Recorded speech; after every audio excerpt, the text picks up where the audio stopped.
Bio carbon bond, carbon biocarbon bond, biocarbon bond introduce किसके द्वारा किया गया है? UNEP, environmental United nation,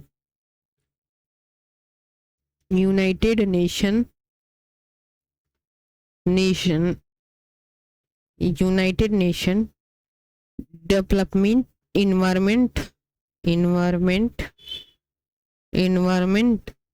programme,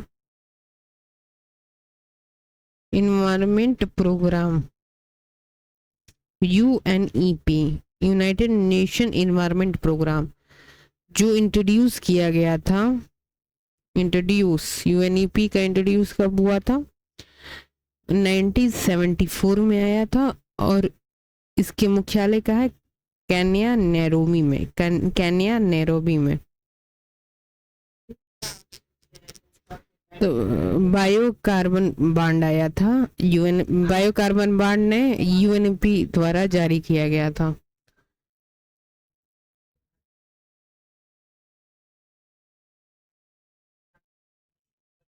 अब हम बात करते हैं 1973 के बाद। अगला इम्पोर्टेंट साल है 1974। 1974 में यूएनईपी की स्थापना हुई है। यूनाइटेड नेशन इन्वायरमेंट प्रोग्राम,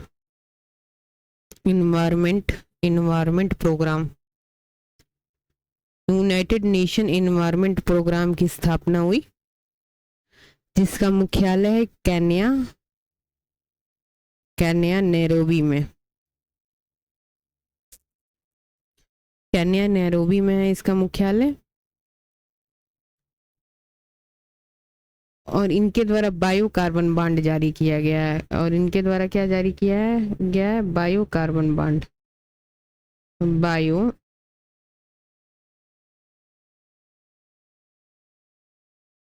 इन्होंने क्या जारी किया है? बायोकार्बन बॉन्ड,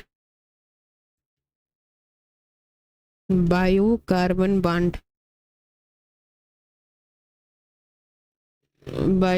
बॉन्ड उन्होंने जारी किया।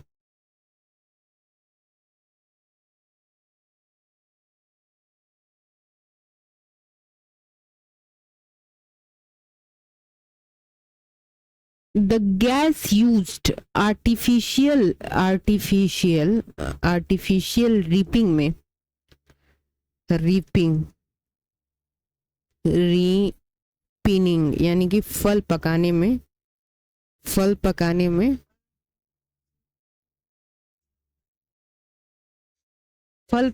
में हम लोग क्या यूज करते हैं? एसीटिलीन, फल पकाने के लिए यूज किया जाता है एसीटिलीन।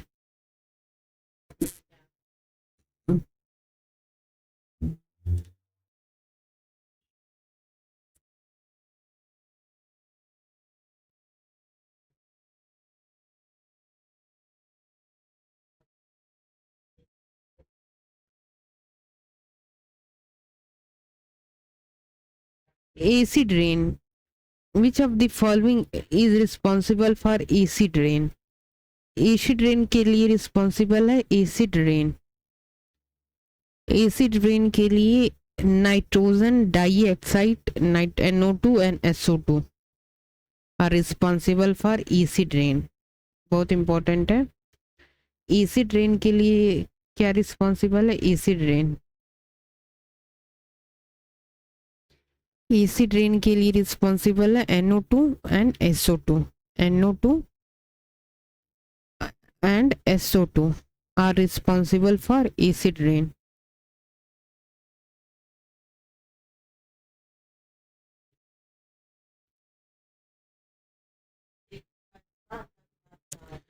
Kyoto Protocol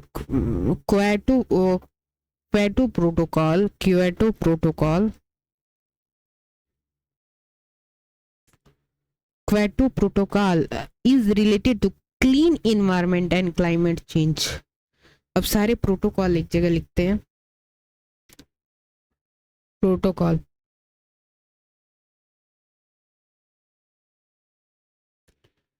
प्रोटोकॉल में एक है क्वेटो प्रोटोकॉल। क्वेटो ये किससे रिलेटेड है? क्वेटो प्रोटोकॉल है ये क्लाइमेट चेंज से, क्लाइमेट चेंज के लिए रिस्पॉन्सिबल है, रिस्पॉन्सिबल है, रिस्पॉन्सिबल है। Kyoto Protocol are responsible of clean environment and climate change.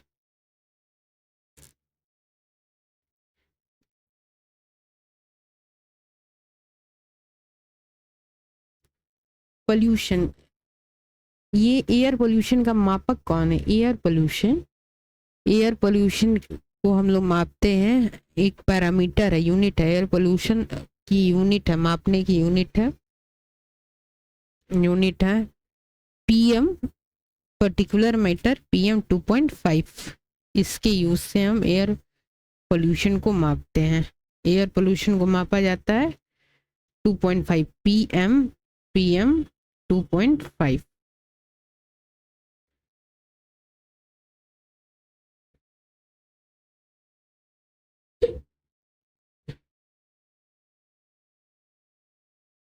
First major environmental protection law published in India was first major air pollution act. Water act सबसे पहले आया था। Water act पहला पहला act कौन सा है हमारे यहाँ? Water act. वाटर एक्ट कब आया था? 1974। 1974 में हमारा आया था water act.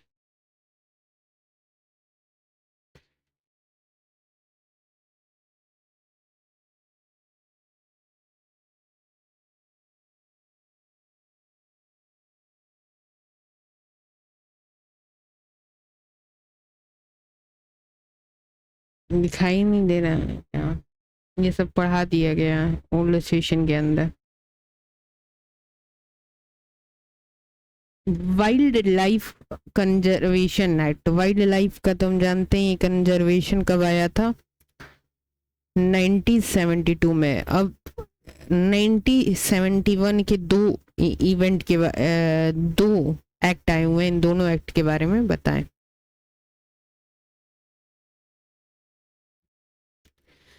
which of these is the world largest deepest lake? Baikal lake कहाँ पे है? रशिया में। रशिया में क्या है? बैकाल लेक जो सबसे डीपेस्ट लेक है।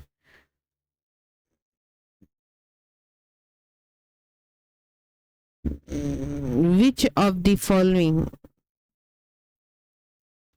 Which of the following statement about ozone shield is accurate? तो ओजोन शिल्ड कहाँ पाया जाता है? समताप मंडल में। समताप मंडल यानी कि स्टेटोस्फेयर में, स्टेटोस्फेयर में बनाए पाया जाता है हमारे यहाँ ozone shield. CPBC has identified 70 industrial categories। 17 है ना, 70 नहीं है, 17 industrial countries as significant pollution. तो 17 इंडस्ट्रियल कैटेगरी, तो CPBC के द्वारा 17 बात किया गया, 17 इंडस्ट्रियल कैटेगरी की।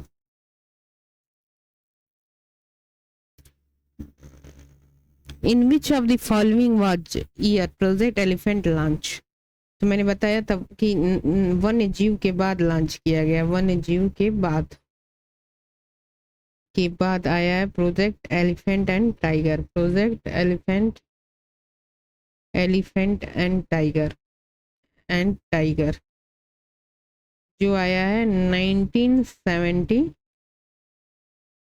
में, वन्य जीव के बाद यानी कि 1973 में।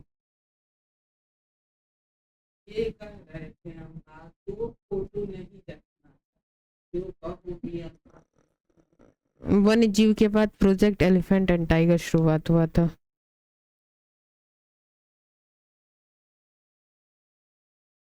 ये क्यों दे रहा, project elephant launched by the, अच्छा अलग से project elephant launch by government of India 1992 कह रहा है, ये क्रॉस चेक करना पड़ेगा।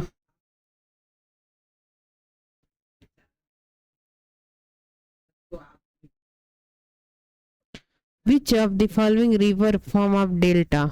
Ganga and Brahmaputra. Ganga and Brahmaputra.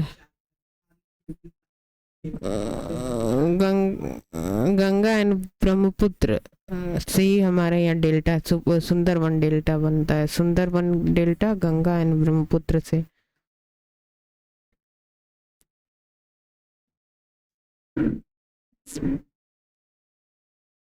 इस सेशन में बहुत ज़्यादा इम्पोर्टेंट क्वेश्चंस नहीं थे।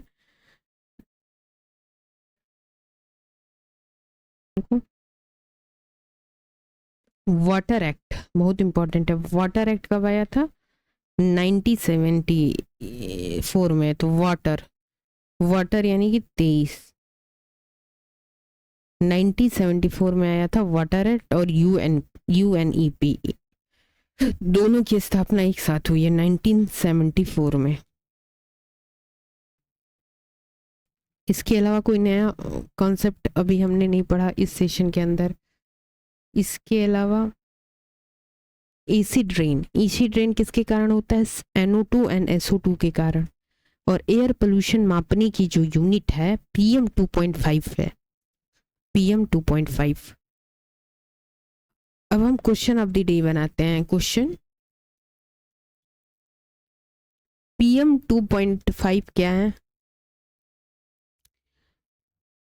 पृथ्वी दिवस कब मनाया जाता है? पृथ्वी दिवस यानी कि वी मतलब पृथ्वी 22। पृथ्वी दिवस कब मनाया जाता है? इसके अलावा 1985 2008 के विषय में बता दीजिए एंड आल्सो 2013। और इसी के साथ 1974 का इवेंट की जानकारी दे दीजिए। और SO2 NO2 का यूज कहाँ पे होता है? और इतनी चीज़ों के साथ ही क्वेश्चन ऑफ द डे है इस सेशन का। तो PM 2.5 का यूज एयर पोल्यूशन का यूनिट है मापने का। एयर पोल्यूशन मापन यूनिट है। मापन यूनिट पृथ्वी दिवस, ये पृथ्वी दिवस है जो बनाया जाता है 22 अप्रैल को। पृथ्वी दिवस जो बनाया जाता है 22 अप्रैल को। 1985 में क्या हुआ था? 1985 के अंदर आया था गंगा एक्शन प्लान फर्स्ट जो आया था 1985 के अंदर आया था। 2008 India's first national environment programme, national programme आया था क्लाइमेट चेंज प्रोग्राम। इसके अलावा हमें एक प्रोटोकॉल से रिलेटेड है, यहाँ पे क्वेश्चन में ऐड कर लेते हैं क्वेटो प्रोटोकॉल। ये किससे संबंधित है उसको भी देख लेना। फिर 2013 के M से हमको याद आ गया, M से मीना माता कन्वेंशन आया। मीना माता कन्वेंशन। इसके अलावा SO2 NO2 का मतलब एसिड रेन के लिए रिस्पॉन्सिबल होता है। Responsible and also Kyoto Protocol are related to climate change. इसी के साथ हम क्वेश्चन को रिवाइज कर लेते हैं। PM 2.5 are related to air pollution. पृथ्वी दिवस मनाया जाता है 22 अप्रैल को। 1985 में गंगा एक्शन प्लान आया था। 2008 में India's first national climate change plan. 2013 में मीना माता कन्वेंशन। और 1974 अभी भी छूटा हुआ है, इसके अंदर यूएनडीपी ईपी यूएनईपी और आल्सो वाटर पोल्यूशन एक्ट बना था, water act, UNEP and water act 1974। SO2 NO2 acid rain के लिए रिस्पॉन्सिबल है और क्वेटो प्रोटोकॉल है क्लाइमेट चेंज के लिए। तो ये हमने क्वेश्चन प्रीवियस सेशन में भी पढ़ा था, इसको स्क्रीनशॉट लेके रिवाइज कर ले।